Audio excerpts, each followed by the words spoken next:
In this video tutorial, I'm going to be showing you a cool way of revealing your images. Now, if I refresh this page, you'd see that we sort of have like a block that covers the entire image, and then once it's done loading, it basically falls off, and then this same effect happens as we scroll down. You can see that for all the different images, these blocks basically fall off, and it's a really cool way of showcasing this cool fancy loading of the different images that you can have for your website.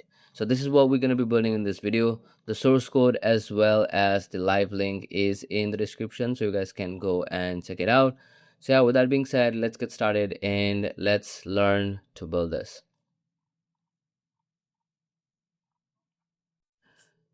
So I'm in my browser and I'm rendering index.html file, and as you can see, the layout is well laid, and yeah, that's pretty much what we're gonna be seeing. So as you can see, we have a big header and then a tag underneath, and then we have a grid of 2 columns sort of, and then that's how we have laid all the different images. Now I'm just going to be quickly diving through the code and then just basically giving you a rundown what we have.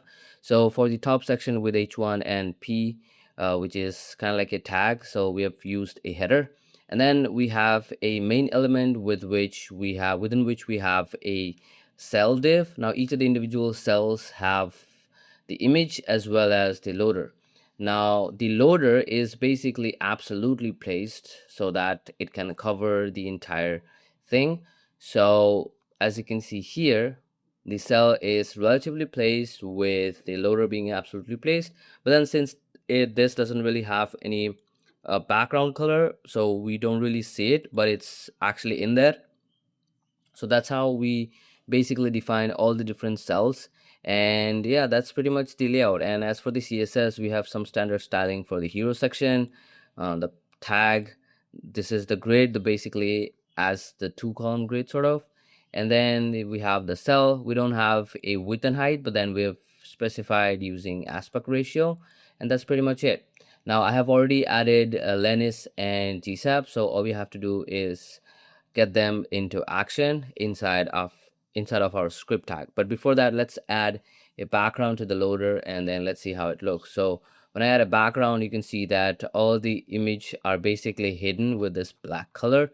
So yeah, that's how we're gonna be seeing the loading screen. And yeah, now let's start with the script tag. So within the script tag, the first thing I'm going to be doing is registering ScrollTrigger.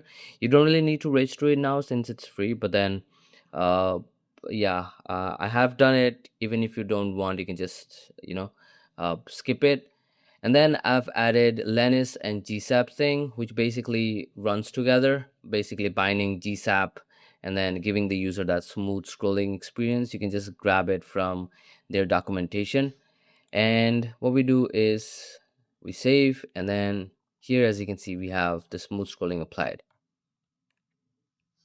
Now the next thing that we have to do is for all the different cells, we just grab all the different cells and run a for each loop, and then for each of the individual cells we have a loader within it, so we grab the loader, and then what we do is we run gsap.to. Now this gsap.to takes in the loader and then a method which is the animation that you want to see.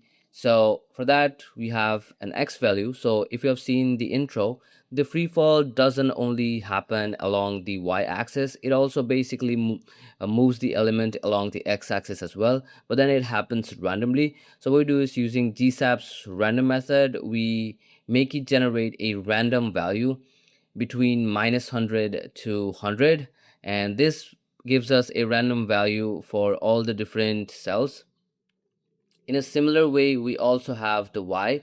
Now the y is the vertical distance that each of the loader basically travels, and so for this, let's just call it fall, and then what we do is the distance that each of the individual cells travel is basically twice the window height.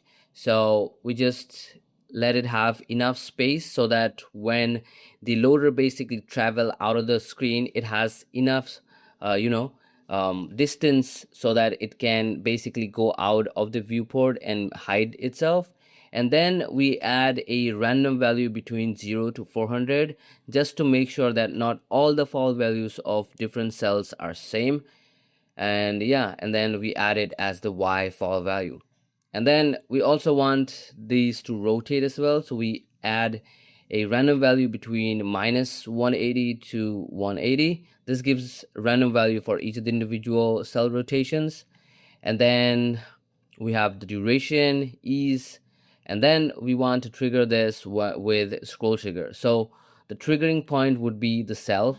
So whenever we basically have the cell in there, so it's going to trigger. The animation going to start when the top of the cell hits 80% of the height of the viewport, and then this entire animation would run only once.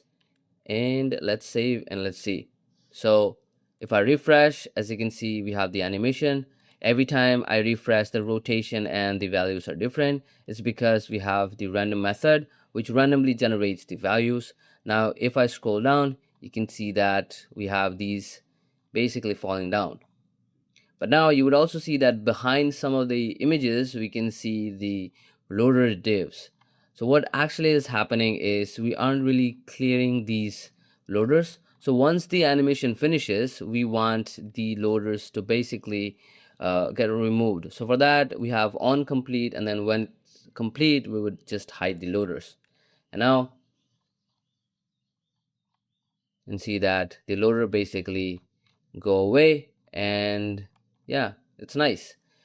But here's an issue. So as you can see that the loaders are not on top of the images of the next cells. So for that, what we have to do is inside of this for each itself, we would dynamically add z indexes. So what we do is we had cell.style.z-index, and then so the z-index would be in a decreasing order, meaning the z-index of the very first ones would be higher than the z-index of the upcoming ones. The reason for that is because when these fall, they would obviously fall from top to bottom. So the top ones need to have a higher z-index just so that the loaders stay on top of the images of the subsequent ones. So for that, what we do is we have cells.length, and we just subtract it by the index, and then basically save that as a string, and then that's the z-index. And now if I refresh, you can see that the loaders basically don't stay behind, but then they're on top of the subsequent ones. And then as you scroll down, you can see that we have this cool sort of free fall kind of effect.